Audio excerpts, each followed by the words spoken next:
754쪽이네요. 754쪽. 에스더 4장 10절에서 17절.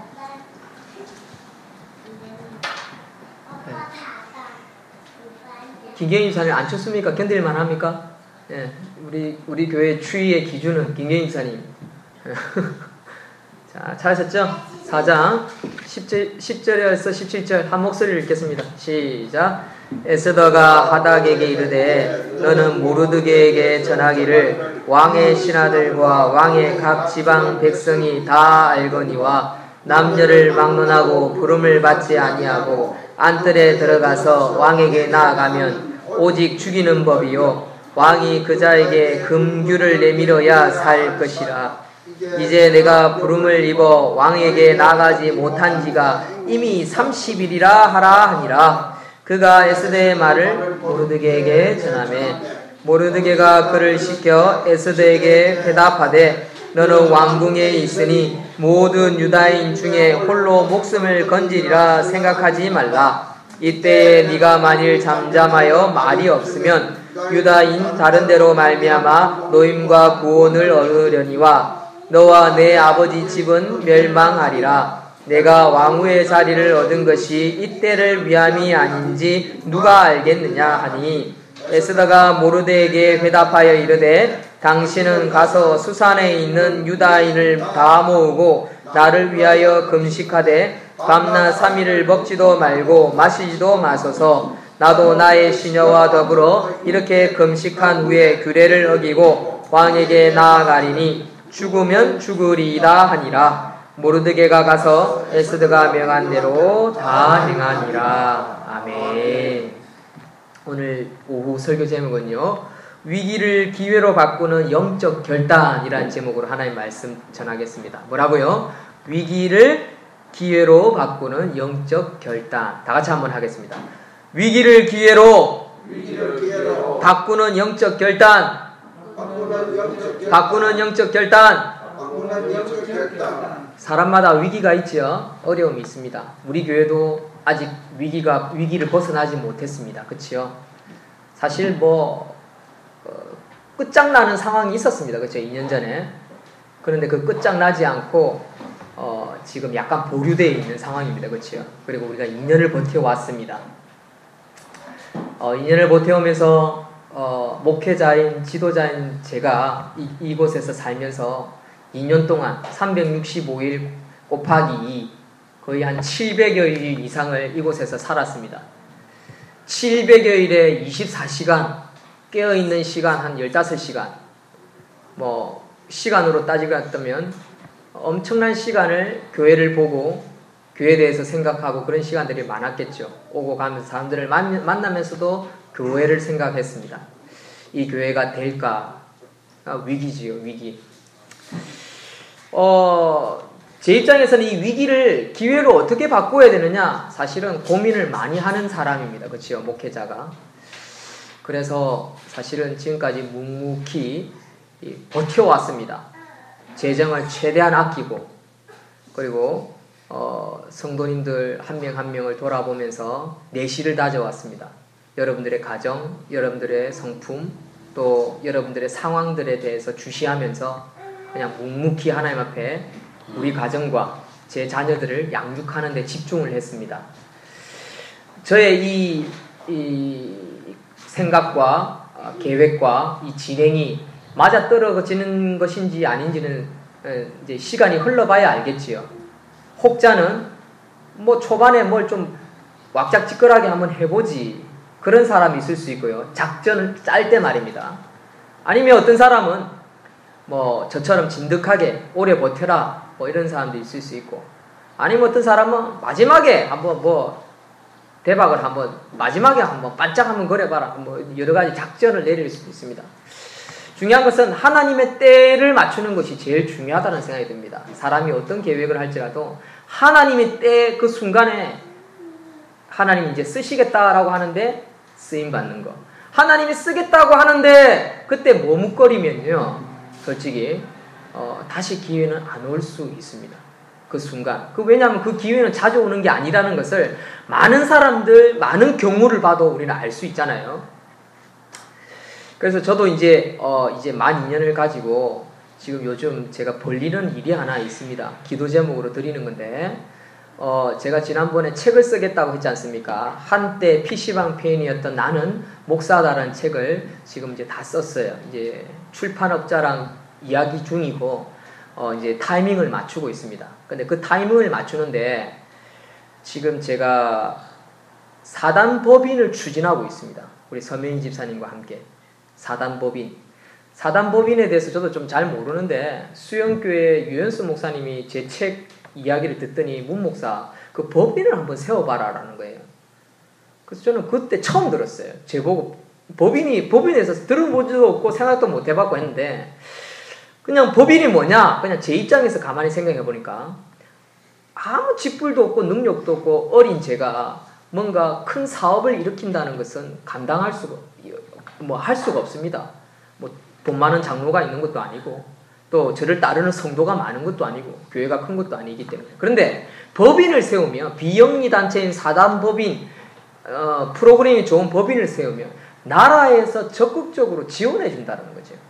그리고 공식적으로 인정되어지기 때문에 후원업체가 만들어지고 후원자들이 몰려오고요. 그래서 뭔가를 할 수 있다는 겁니다. 어떤 거? 청소년 젊은이들에게 게임 중독으로 빠져서 꿈을 잃고 비전을 잃고 기본적인 생활을 잃어버리고 막 허랑방탕하게 살아가는 젊은이들이 요즘 너무 많습니다. 자녀로서 그 역할들을 감당하지 않고, 그런 아이들에게 제 책을 통해서 타산지석이 되어서 그들에게 간접적인 경험, 그리고 또는 그들의 생활과 비추어 봤을 때 동질감을 느끼면서 이렇게 살아서는 안 되겠구나라는 교훈을 줄 수 있는 스토리, 이야기가 된다면 참 좋은 거다라는 것을 제가 이번 책을 다 쓰고 나서 최 교수님, 유현수 목사님, 김상선 목사님, 제 주위에 책 이야기를 꺼낸 사람들마다 지금 저를 현재 100% 도와주고 있어요. 법인도 이번에 처음 들었고요. 어떤 사람은 왜 책을 안 쓰냐, 그 빨리 써라, 지금 시대가 요구한다. 최 교수님은 그래 이야기를 했고, 우리 변상구 목사님은 자기가 청소년 사회에 가는데 네 책 쓰고 나면 자기가 청소년 사회에 가는 걸 다 지금 연결시켜 주겠다 해가지고 또 상담하시는 그 자격증을 만들어주는 목사님도 만나고, 또 우리 안락제일교회 목사님 같은 김상훈 목사님은 자기가 고신대 그 아동학교 학과장 교수님이 자기 사촌 형님인데 사촌 형님을 소개시켜 주겠다, 이렇게도 하시고, 또 김상선 목사님도 이사가 돼 주겠다, 유현수 목사님도 이사가 돼 주겠다, 최덕선 교수님도 문 목사가 원하면 자기가 이사로 자기가 해주겠다. 그러면서 이사를 아무나 세우지 마라. 문 목사 앞으로 그걸 일을 해나가면서 이사가 말하면 골치 아프다. 이사를 누가 세우느냐 너무 중요하다면서 조언도 해주시고.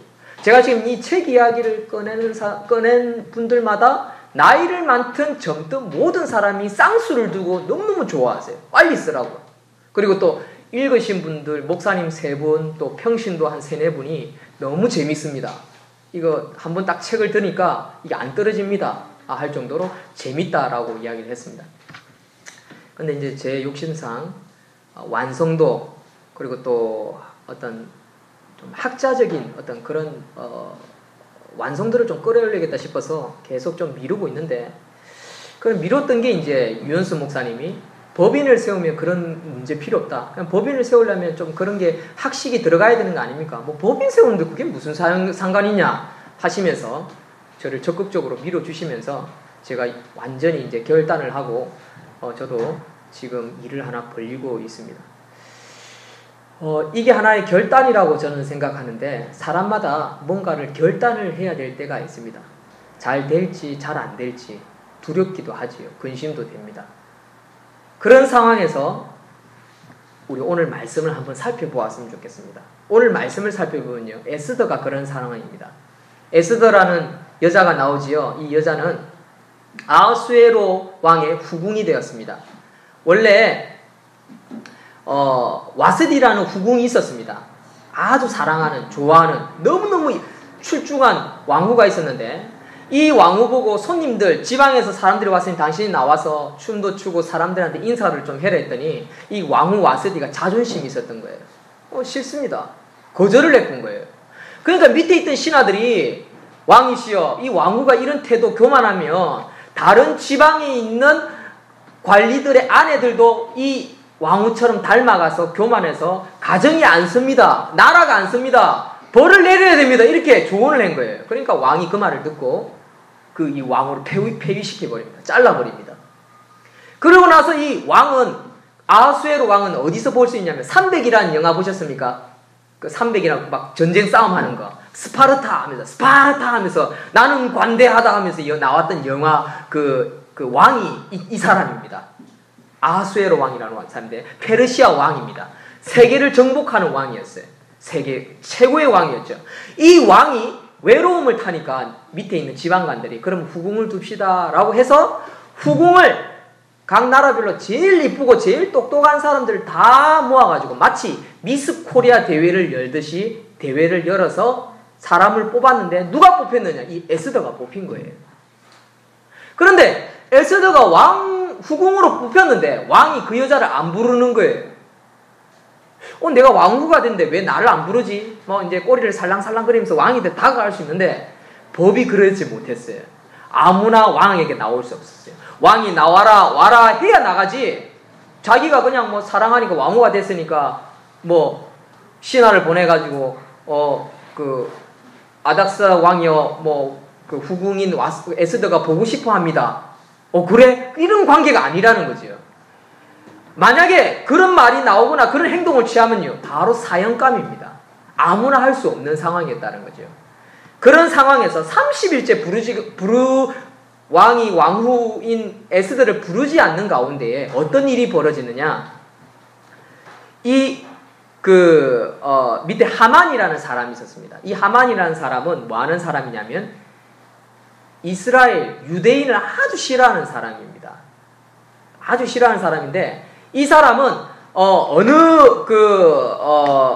나라의 사람이냐면 아말렉의 후손이었어요. 아말렉이 뭐냐? 좀 어려운 이야기를 하면 좀 재미없을 수 있는데 아말렉이 뭐냐면 아말렉이라는 족속은 언제 이스라엘과 처음 전쟁을 하냐면 이스라엘 사람들이 출애굽을 해가지고 광야로 나왔을 때 처음 맞닥뜨린 사람이 아말렉 족속인데 이 아말렉과의 싸움에서 이깁니다. 이스라엘 사람들이.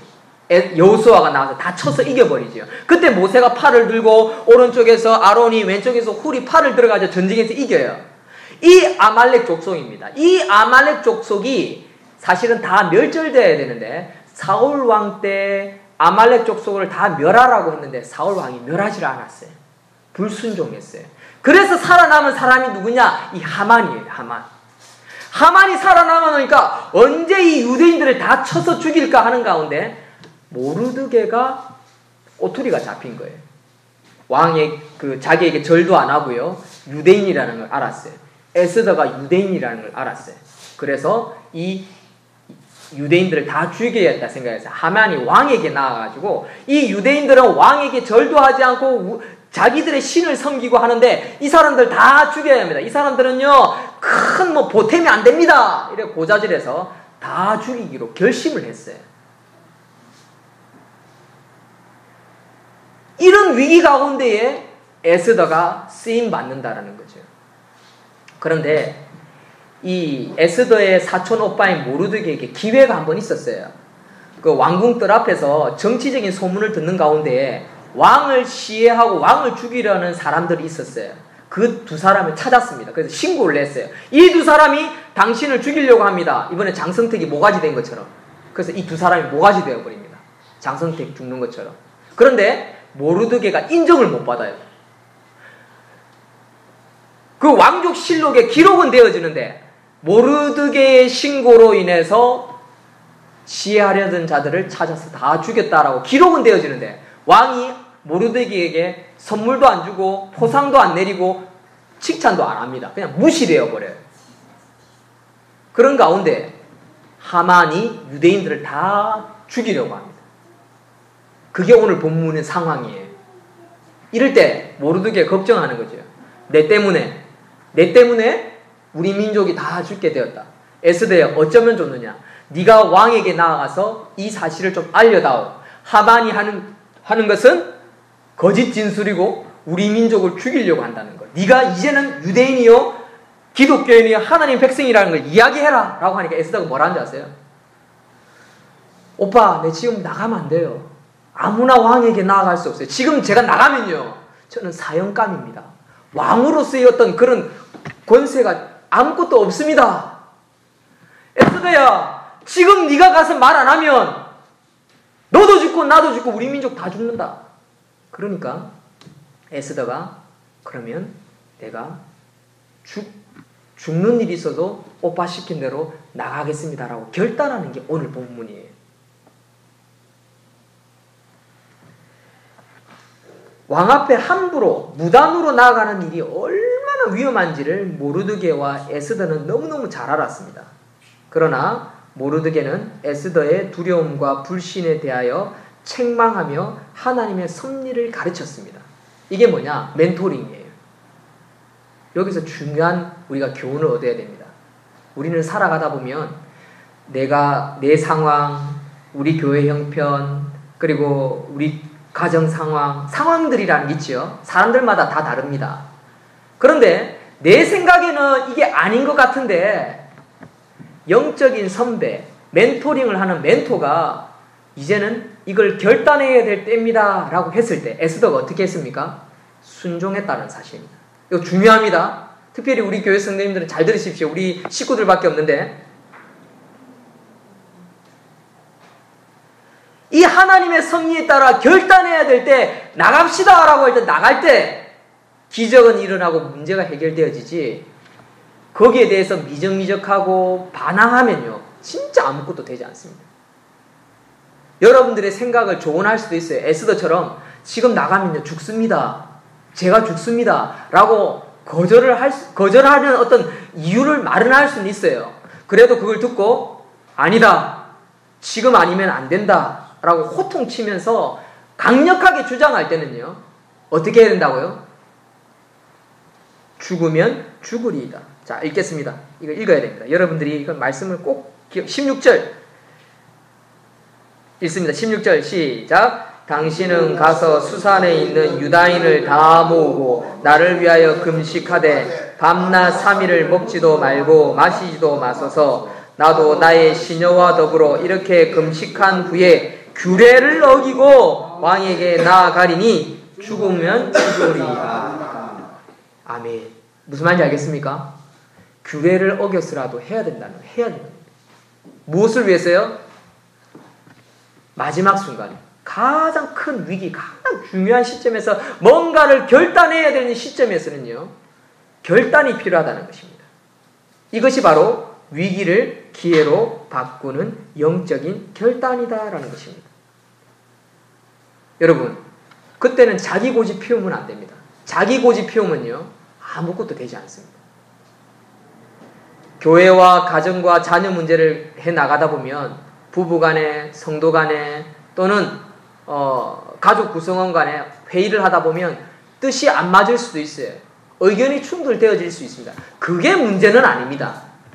뜻이 다를 수도 있고 생각이 다를 수도 있고 또 말이 다를 수도 있습니다. 그러나 거기에서 머리가 되는 목사, 가정의 아버지 뭔가를 결정을 하면요 그걸 밀어붙여야 될 때가 있습니다. 어떻게? 되도록 말입니다. 지금 그런 상황이라는 거죠. 그런 상황에서 밀어붙여야 일이 되지 거기서 그래 네 마음대로 해봐라 하면요 그건 진짜 죽도 밥도 안 되는 거예요.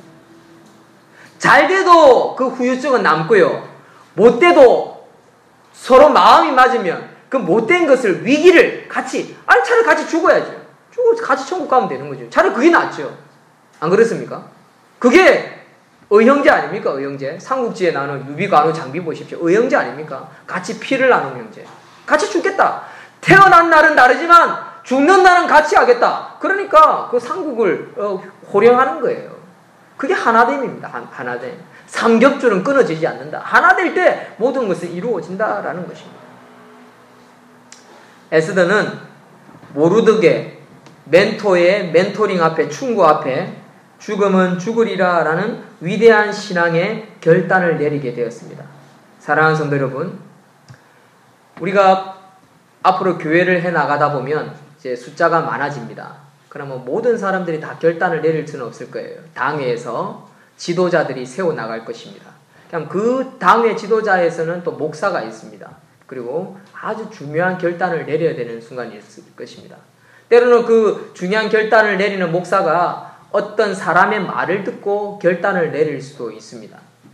중요한 것은 그 결단이 때로는 후회가 되는 결단일 수도 있습니다. 인간이 하다 보면.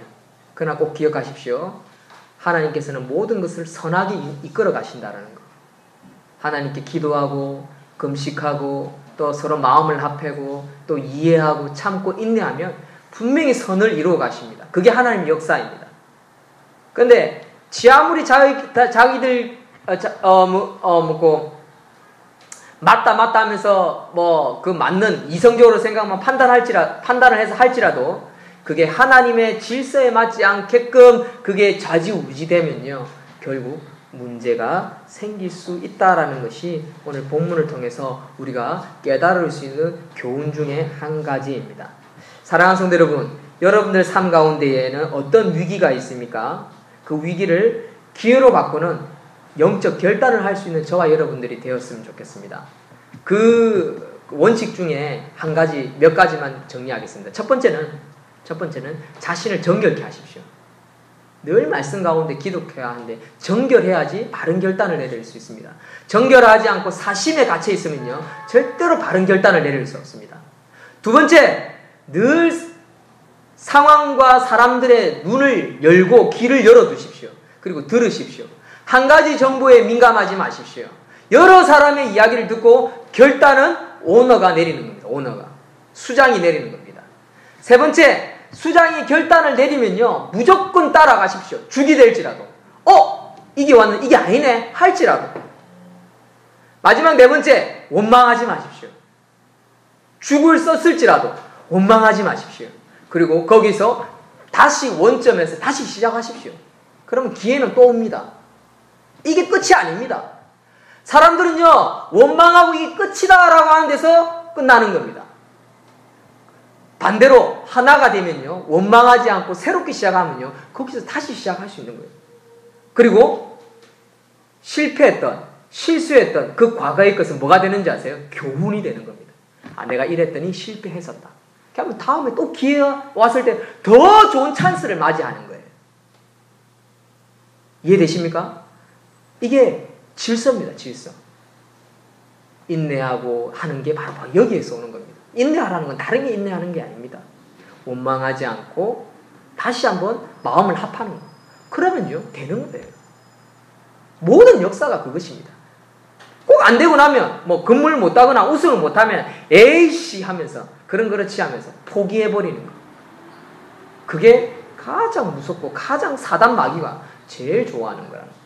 이 사실을 기억하고 영적인 결단을 바르게 내기는, 위기를 기회로 바꾸는 영적 결단을 내리시는 저와 여러분들 되시기를 주의 이름으로 축원드립니다. 아멘. 우리 찬송가